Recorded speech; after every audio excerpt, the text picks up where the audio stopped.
Progress. Hello, YouTubians. This is going to be a quick video, partly because I have very little faith that the audio is not going to drift away out of sync from the video, which is what happened the last few times. This is a quick tour of my office, followed by some ramble on the art of description. So I'm going to steal this camera and show you my tiny, tiny office. Um, so we've got this that I showed you the other day. What else? I found going through my drawers in my tidy up the original map that I drew for the Broken Empire, which is on a bit of old computer paper. When the publishers suddenly said, "Oh, have you got a map?" I said, "No." So they said, "Oh, you need a map. Fancy books have maps." So I drew this one, and spoiler coming. It's Europe with a 100-meter sea level rise. There's a program on the internet that will show you what different land masses look like with different sea level rises.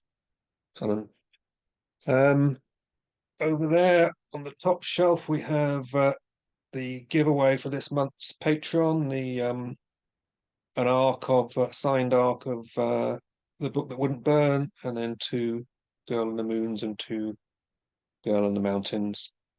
Um, and then what else have we got? Got some more copies of the book down there that will go to bloggers and friends and family and whatnot. You might ask why I've got a helm.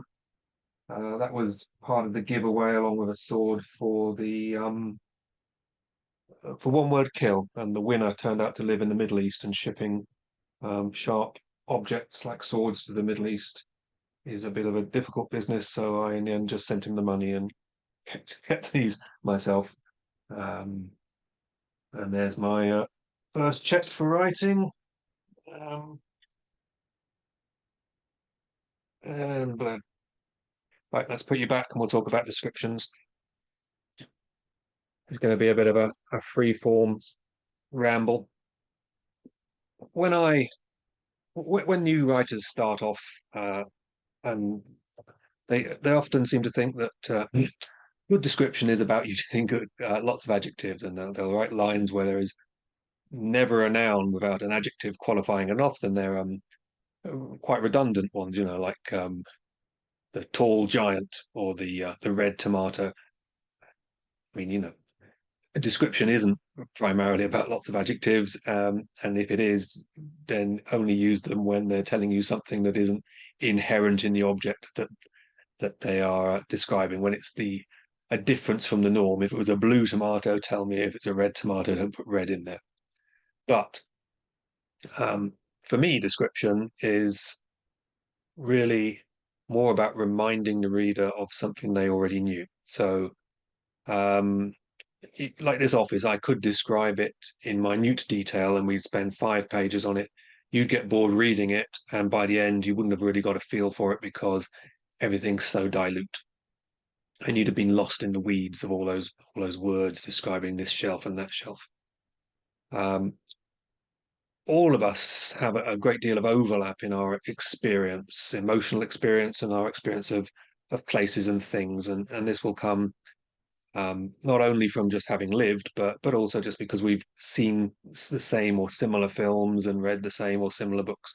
So we've all got our minds are populated by a selection of different castles. Even if we've never been to a castle in our life, we'll have seen them on the telly or whatever.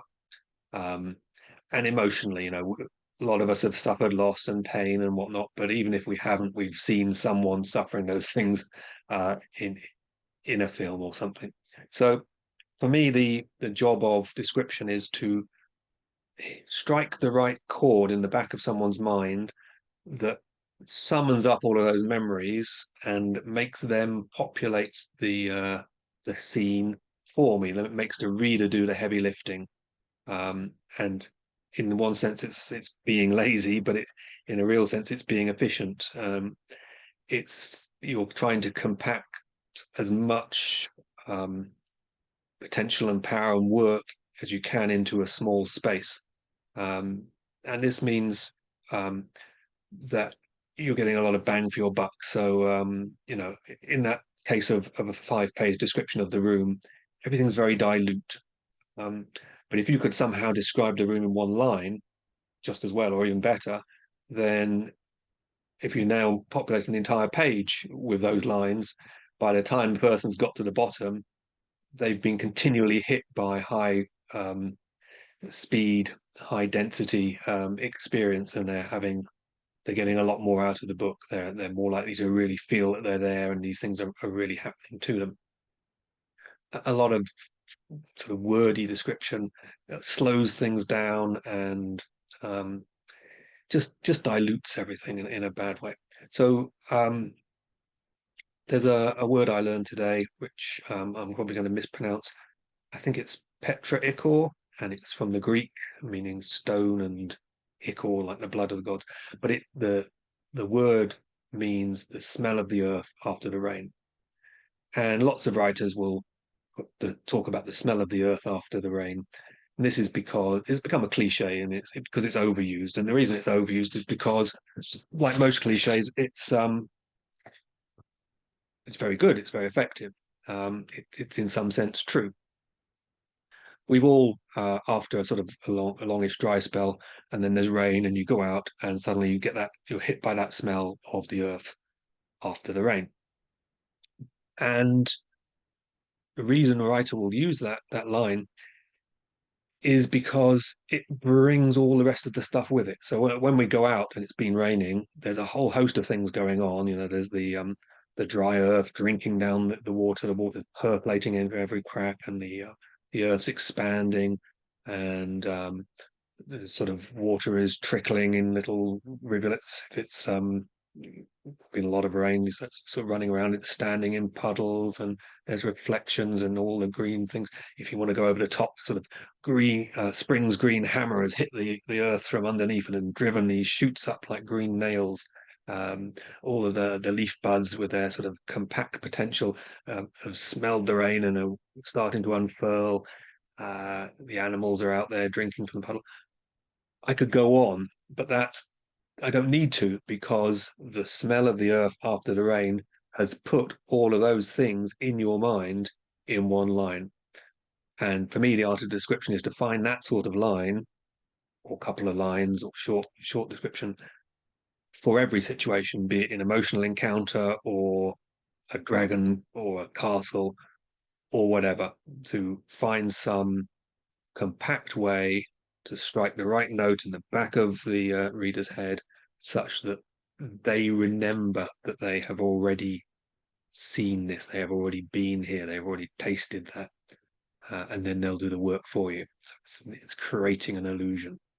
And that's not easy, but if you look inside and think about the different situations, or the situation you're imagining, what it is that somehow crystallizes that experience for you, you often find that if you put that in a line, you don't need anything else. You don't need the reams of description, because they will do the work for you. And that sort of efficiency can make for some very effective writing. And that's the observation I wanted to bring to you today.